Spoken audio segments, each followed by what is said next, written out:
Hi guys, good morning all of you. जैसा कि हम जानते हैं कि आप लोग स्वस्थ और मस्त होंगे। मैथ गुरु 0786 प्लेटफॉर्म पर आप सभी को लोगों का हार्दिक स्वागत और अभिनंदन करते हैं। जैसा कि मैंने एसआई के बैच के लिए आप लोग को मैंने बताया था, चूँकि इस समय हमारा समाज का सब्जेक्ट चल रहा है, समाज का अध्याय चल रहा है, जिसमें हमने आपको बताया था कि मात्र 5 सेकंड में देखिए और इसको पहचान कराएंगे, लगाएंगे और एक भी समाज का क्वेश्चन आपका गलत नहीं होगा। क्योंकि मैंने फर्स्ट वीडियो में मैंने आपको 2 समाज को मैंने क्लियर किया था और वहाँ पर एक क्वेश्चन था जहाँ पर हमने द्वंद्व समाज के विषय में हम लोगों ने बात किया था। और द्वंद्व समाज जैसे लोग पढ़ा के अड़ जाते हैं, तो मैंने कहा द्वंद्व समाज की बात आगे का एपिसोड मैं अगले वीडियो में डालूंगा और द्वंद्व समाज के बारे में बताऊंगा। उससे पहले चलने से पहले कुछ चीज़ों पर हम बात करते हैं और कहते हैं कि जीवन में हमेशा एक चीज़ का अध्ययन जरूर। कहते हैं कि निगाहों में मंजिल थी, एक मोटिवेशन के साथ हम लोग चलते हैं। निगाहों में मंजिल थी, गिरे और गिरकर संभलते रहे। निगाहों में मंजिल थी, गिरे और गिरकर संभलते रहे। हवाओं ने बहुत कोशिश की, हवाओं ने बहुत कोशिश की, मगर चिराग आधियों में भी जलते रहे, मगर चिराग आधियों में भी जलते रहें। चलिए इन बातों को छोड़ते हैं और एक छोटी सी मोटिवेशन के साथ हम लोग आगे बढ़ते हैं। हमने आप लोग से कहा था द्वंद्व समास। चलिए सभी लोग जुड़ जाइए, फटाफट जुड़ जाइए सभी लोग, ठीक है। आने से उसके आए बाहर, एक छोटी सी गीत। आने से उसके आए बाहर, तो आप समझ सकते हैं अब आ गए हम, और ये बहारें आप लोग के साथ ही रहेंगे और हमेशा कोई गलती नहीं करेंगे। द्वंद्व समास, मैंने कहा था द्वंद्व समास 3 प्रकार के होते हैं। द्वंद्व समास कितने प्रकार के होते हैं? 3 प्रकार के होते हैं। द्वंद्व समास कौन कौन सा है, चलिए समझते हैं। पहला जो होता है उसे कहते हैं इतरेतर, इतरेतर द्वंद्व, ठीक है। और दूसरा जो समास है उसे कहते हैं समाहार द्वंद्व, समाहार द्वंद्व, ठीक। तीसरा जो समास है बेटा उसे कहते हैं वैकल्पिक, वैकल्पिक द्वंद्व, ठीक। यानी समास कितने होते हैं? 3 होते हैं। अब हम क्यों ये पढ़ा रहे हैं? चाहते तो हम द्वंद्व समास को मैंने ट्रिक द्वारा समझा दिया था कि जहाँ योजक चिन्ह हाइपेन चिन्ह देखे वो द्वंद्व समास है। लेकिन अब अगर एसआई के एग्ज़ाम में, अदरवाइज एग्ज़ाम में, टेट के एग्ज़ाम में, मैं कहता हूँ अदर कंपटीशन में क्वेश्चन अब डीपली पूछा जा रहा है, तो डीपली क्वेश्चन के लिए हम यहाँ पर ये बात को हम समझाने की कोशिश करते हैं कि द्वंद्व समास 3 होते हैं। इतरेतर द्वंद्व, ये क्या भाई थोड़ा समझे। इतरेतर यानी दोनों पदों के बीच, दोनों पदों के बीच और तथा आदि योजक शब्दों का लोप होता है। अब बात कहेंगे सर ये क्या आप लिखे हैं, चलिए बात को समझते हैं। कहता है इतरेतक द्वंद्व, इतरेतक द्वंद्व वह द्वंद्व होता है जिनमें दोनों पदों के बीच और तथा आदि योजक शब्द का लोप होता है। कुछ नहीं, 2 बातें। कैसे? जैसे मैंने कह दिया, देखिए ध्यान से सीखिए, मैंने कह दिया राम लक्ष्मण, मैंने कह दिया राम लक्ष्मण, फिर उसके बाद राम कृष्ण, देश विदेश, लोटा डोरी।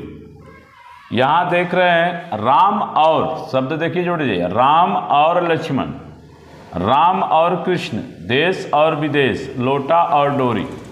योजक शब्द देख रहे हैं ये लगा हुआ है, तो ये इतरेतक द्वंद्व है। क्या है? इतरेतक द्वंद्व है। ऐसे अगर आपको एग्जाम पूछेगा, कैसे पूछ देगा क्वेश्चन, पूछ देगा निम्न में रामकृष्ण में समास है? पहला ऑप्शन इतरेतर द्वंद्व, दूसरा समाहार द्वंद्व, तीसरा वैकल्पिक द्वंद्व, चौथा इनमें से कोई नहीं। तो क्या लगाएंगे? इतरेतर द्वंद्व। अभी आए अब तुरंत हम तीनों को मैटर समझा देंगे, फटाक दे आपको समझ में आ जाएगा। फिलहाल इसको हम समझाने की कोशिश कर रहे हैं, फिर एक ट्रिक देंगे, कहानी खत्म हो जाएगी। समाहार द्वंद्व क्या होता है बेटा? छोटी सी बात, जो समान अर्थ का ज्ञान दे, जो समान अर्थ का ज्ञान दे। बात समझिए, समाहार यानी समाहार समान अर्थ का ज्ञान दे। जैसे समान बेटा क्या होता है? जैसे बोलते हैं ना, गाय के समान ही भैंस होती है, ठीक। घर के समान ही द्वार होता है, घर है तो उसके सामने ही द्वार होता है। और नाक के सामने ही क्या होता है? कान होता है। यह भी आप जाने, नाक के सामने ही कान होता है। और रोटी के समान ही क्या होता है? दाल होता है। तो आप देख लिए, समाहार का मतलब क्या हुआ? इसके समान बात चल रही है, इसके समान बात चल रही है कि इसके समान अगर कोई चीज़ रहती है तो समाहार द्वंद्व हो गया। बात करते हैं वैकल्पिक द्वंद्व क्या होता है। इसमें क्या कहता है? कहता है दोनों पदों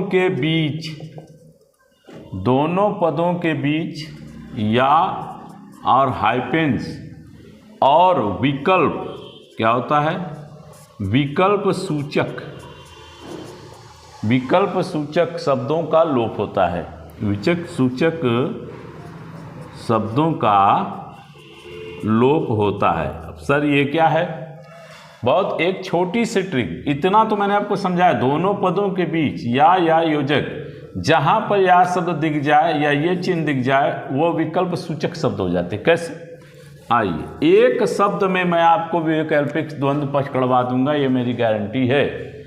जैसे बस यहाँ पर एक शब्द, इसमें बेटा क्या होता है कि विरोधी, क्या कहता है? विरोधी शब्द आते हैं, बस इतना सा याद कर लो, विरोधी शब्द होते हैं, बस खत्म। वैकल्पिक का पहचान हो गई। कैसे? आओ बताते हैं। विरोधी का मतलब क्या होता है? देखो बेटा, शब्द आ जाए भला। भला का हमेशा विरोधी क्या होता है? बुरा होता है, ठीक। फिर बेटा मैंने एक और शब्द ले लिया, छोटा। छोटा का क्या होता है? बड़ा होता है, इसका विरोधी। फिर मैंने एक शब्द और ले लिया आपका ऊंचा। ऊंचा का क्या होता है? नीचा। ये भी आप जानते हैं, विरोधी शब्द है इसका। दूसरा शब्द एक और ले लेते हैं, भूखा। भूखा का विरोधी क्या होता है? प्यासा हो जाता है, ये भी ले लेते हैं। फिर इसके बाद आप समझ सकते हैं कि ये सब इसके विरोधी शब्द है। फिर उसके बाद मैं कहूँ थोड़ा। थोड़ा का हो जाता है बहुत, ये भी विरोधी शब्द है।